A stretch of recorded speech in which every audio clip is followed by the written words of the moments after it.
CMMS Radio talks about all things CMMS, computerized maintenance management software, focused on maintenance management. It's the people, the process, and the culture that make your CMMS journey a success.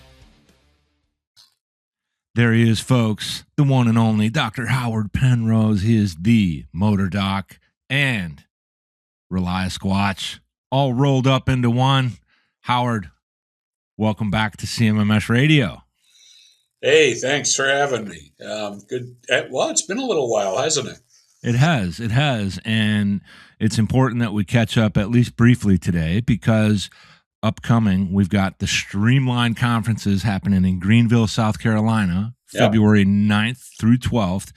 And you are on the roster. So I'm excited about that because everybody's going to get a real treat when it comes to learning from you and sitting in on your session, not to mention all the side conversations and help you're going to be able to deliver for these folks. So, we're looking forward to it.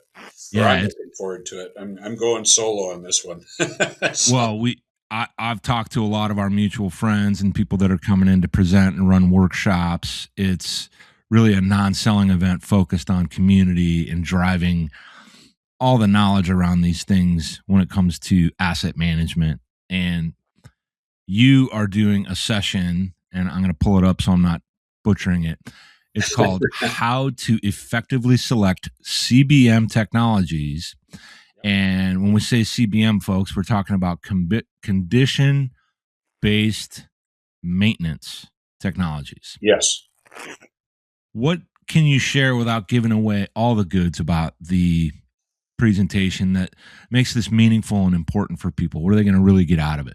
Well, it's more or less a back to basics. It's how to, once you've identified the failure modes you're looking for, say you're doing RCM or some other program, how to then take that information and select the technologies or inspections, doesn't have to be technology, or inspections that are used to identify those particular failure modes or degradation, right? So say for instance, when do you detect that something's happening with a bearing so you can do something with it before it fails, versus condition-based reactive maintenance, which basically are dummy lights. And I didn't make that name up. That actually comes from IBM. So who also had developed the term condition-based maintenance. Whoa. They were the ones that developed that, huh? Yep. Somebody clever in marketing, or was it somebody clever? Even trademarked at one point. So wow, but not anymore, right? Oh no, we're all using it now. So in any case, the idea is, what do you do with tests and inspections to identify some type of degradation? Doesn't have to be failure. Some type of degradation that triggers maintenance. So it could be continuous monitoring, vibration, electrical signature, ultrasound, whatever. Like some of the greasing systems that are out now that will identify when it needs to grease a bearing. Those are actual tools that can be used. But if you don't have certain failure modes, or if you do have certain failure modes and you're selecting technologies that don't fit that, then you have a problem. So what you need to do is have a program that's defensible. Right? How do you look at all of your systems and say, what's the optimized way of approaching this? Least cost, best return on investment. Because all we've seen in the last several years is a dramatic increase in maintenance costs, because people are selecting things based upon marketing, not based upon actual need. So with that, if I'm envisioning people sitting in your session, they're learning how to navigate that specific part of it. In other words, let's look at it this way. So you make the right selections as opposed to listening to and consuming all this kind of variable all over the place information that's designed to make you buy something. This is more about how do you buy what you actually need and how do you leverage it properly to actually make an impact. And what kind of pushed me in this direction was last year we changed direction a little bit because, the industry kind of slowed down a little bit. So we invested in doing some of these additional conferences. Hmm. And it had been a while since I'd been at a few of them. And all it was sales pitches. You, you and I talked about that. One in particular that shall remain nameless, where, well, it was more than one, but the one I'm thinking of where you're trying to present from a practitioner, like the reality of what happens in these environments, what we're really trying to do, what we're trying to accomplish, and you're side by side with marketing people that don't know much about that. um I suppose they could if they dug in and really Well, wanted to learn. when the responses are, oh, when you follow Howard Penrose, it's like, come on, really? I mean, I go to engineering conferences and I'm one of many voices, right? And we're all Yeah. speaking at a certain level to the technician or engineer in the audience. And then if I go to a conference where the other speakers are afraid to be on stage with me because they can't keep up with me technically, Mm. that means you're not getting good technical knowledge. You're getting a marketing pitch. And I'm going to be very, very blunt. I've been very, very blunt. I'm at that age where I don't care anymore, where I can start saying, you know what, um, just I'm sorry. I get very, very frustrated over what I saw because I was bouncing back and forth in between every commercial presentation where I felt like I was at one of these timeshare sales pitches compared to the following week, week or two later, I'd be at an engineering conference. We're talking about night and day. You know what I mean? Yeah. And I'm trained on doing the engineering conferences and educating. We're not allowed to sell at an engineering conference. Whether that was Seagray when I went to Croatia, or the big power engineering society stuff where we're talking about the grid and all the things that we're running into and how do we solve these issues. A sales pitch coming into that environment would not survive because the people in the audience know what's going on. Yeah. Well, that's so you might recall when I was talking to you about Streamline, I had gone last year and throughout the year a few different times. We talked about why I liked it. Full disclosure, I'm on the advisory board, so but the idea that there isn't all these sales pitches, and also the fact that even before the show gets started, everyone's reminded of the general decorum and rules of conduct when it comes to how we're helping people. That's one of the things about the conference that makes it so special for me, and I thought it would be great to get you there. I know Alex and I talked about it a few times, so Well, it's I got super. good feedback from a number of people, and that's part of it. I wanted to try and see what was going to happen, Yeah. and we made a very definite decision this year. Now we are doing, I think, 5 conferences, maybe 6 this year. A couple of ones I traditionally go to, I won't be going to because there's a conflict. So people reading into why isn't Howard at this conference? He's been going there for 20 years. It's more so because I have certain responsibilities in the industry now. Yeah. The IEEE assigned me to the Grid Code Committee, and also Seagray and all these other things in which I represent the U.S. So that's a little more of a priority. Yeah. Um, Yeah. and most of the audience that we deal with have no idea what I'm talking about. But let's just say it's in the engineering community, it's a big deal. Yeah. so, um, Yeah. and it's, yeah, that was kind of the people that mentored me through my career were the ones who said, yeah, he's the youngest guy now, give it to him. Yeah. Yeah. Well, So, yeah, just to get that aside, because there's a few that I won't make. There's some other ones we're gonna go to, like ESA, and uh, a couple like that where they're trade associations. We know there's going to be a little bit because that's what it's meant for. To talk about what your technologies do to people that need to know. right. That's a definite thing. But when I go to a regular conference, a reliability and maintenance conference, I'm not going there to have, I'm going there to learn something. I'm not Yeah. going there to hear vague stuff. And then the only way you'll actually learn what it does is if you spend the money to do it with them. You know what I mean? Yeah. Yeah. Um, Yeah. Yeah. or or people that have zero experience, practical application experience, trying to tell me that they're a consultant.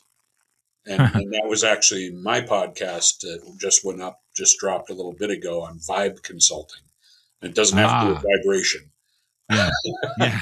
Yeah. So, I encourage everybody to check that out. What Howard does is every week, essentially, there might be a week that comes up where he doesn't get around to it, but it's the Chaos and Caffeine podcast, and there's Howard's a lot of ranting. that's right, a lot of good stuff in there because you start off with you'll pick a flavor from one vendor or another as it relates to coffee, and you'll talk about Oh, that, and then you'll talk about what's been going on during that particular week or what you're seeing in the industry. So it's got value from a lot of different angles, and it's not about products or anything like that. It might be about products that you well, saw it's that generic. were I yeah don't follow it. I mean, it's more industry related. So yeah today's was, what we talked about before we started recording was what we're running into, what we ran into all last year. I mean, I'm walking on sites and I'm going, okay, this, and this is the problem. Well, how do you know? Well, because we're running into it everywhere. yeah Everybody's doing the same thing. We're walking into places like this doesn't even meet code, but everybody's doing that. Why are there no filters on the output of the VFD? Well, the salesperson told me we didn't need them. Well, that got their price down under the other guys. That kind of thing. And well, now they don't understand why their windings are failing or their bearings are fluting or things like that. So it's just interesting. And I think the discussion we had yesterday while we were driving back from a wind site out about 8 hours out. So everybody calls me when I'm driving a long distance, right? Keeps me awake. yeah My poor intern sitting next to me while we're driving, and we were talking about what we ran into with an alignment issue earlier in the week, and it was like, okay, how on earth did they get by with that? Well, they came in and they had this thing with a smiley face, and it's like, great. So they set everything up. They did it. Well, what pre-checks did they do? And they all looked at me stunned. And I go, there's a basics. You don't just leap in and toss your laser stuff on the shafts and start putting everything together. Who looked at the base? Who looked at how it's going to be spaced off the base? Who looked at the condition of this and that? Who looked at, whether or not you have paint on the feet? None of it was done. Every one of those things was a problem. They even had the jacking bolts all the way against the feet to the point cranked down so much they cracked the welds. And we're not so talking about one machine. We're talking about, a dozen of them, all like over 1,000 horsepower. And the pins weren't in the feet. And, well, they couldn't put the pins in because they had these little tiny pucks on there for a foot that's this big. They had, it's like washers underneath where the bolts go through. what do we got nearby? And that was from Let's the try to level OEM. this. It's we're watching more and more of that, and that's part of the reason for this talk is since 2020, when we had a lot of people retire, and this end of last year, well, actually most of last year, where we were watching, you're on LinkedIn too, right? We're watching all of the experienced reliability and maintenance professionals all of a sudden finding themselves out of work. And I've got my opinion on that. And and I've watched some companies where some consultant has gone in and convinced them they could get rid of all their reliability engineers and replace them with AI. And I think it's great. It's making me a rich man. Sure. Sure, but we're having to go in and fix all these problems. Yeah.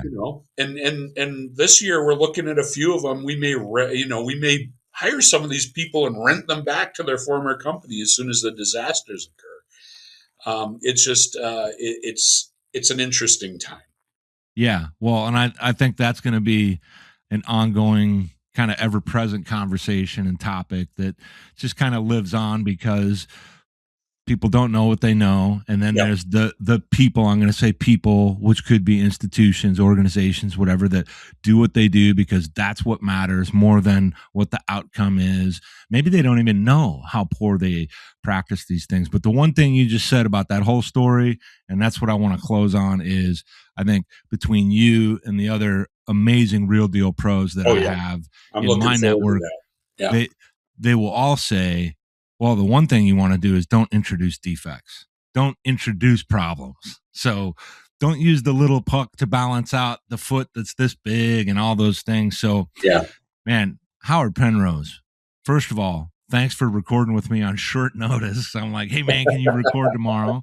And I can't wait to see you at Streamline Conferences. I think for everybody that's going to be there, and if you haven't registered, folks, you can go to streamlineconferences.com. When you register, put in the code capital GC _ capital guest, GUEST. You get yourself a discount and get to this conference because Howard's going to be there. He's a real deal pro. We're going to have a bunch of other real deal pros that are going to present for you. They're going to have sessions. They're not selling you. They're helping you. Well, I've talked to Matt Newth. As a matter of fact, he and I chatted for over an hour yesterday about the conference. I've talked to several others that are going to be there. It's going to be a who's who. I mean, I like the fact that the people on what I do, my kind of area from Bob to these guys, they're not just, they're not marketing people. They actually do the stuff. That's right. And that's what I'm excited about. And I'm sticking around a little bit to hear some of these presentations because finally, so, like I said, I want to see what happens at this one. I'll say that I when I talk to the folks that are involved in it, I'm looking forward to it. I'm still skeptical because of what I've run into this last year. Yeah. You know what I mean? So I'm hoping it turns out the way that we've talked about. I'm actually when this started, I was in the middle of working on my presentation for that because it has to be neutral. Yeah. And it'll be fun. This is going to be good, man. And we're going to talk about it the whole time because we're going to be hanging out. We're going to do some podcasting. We're going to have some panel discussions. Oh, well, yeah, that's Godfather of the HLM himself. Bob Latino is coming in. He's going to open that whole thing up for us with the keynote. And then we're going to have these high-level meetings throughout, which is where we really talk about all kinds of stuff. It's going to be great, man. Howard Penrose, ReliaSquatch, MotorDoc.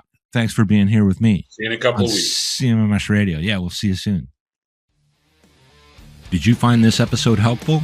Please send us some feedback, suggest a topic, or ask a question. Reach out to CMMS Radio if you need a co-pilot on your CMMS project. Visit CMMSradio.com and use the What's on Your Mind link.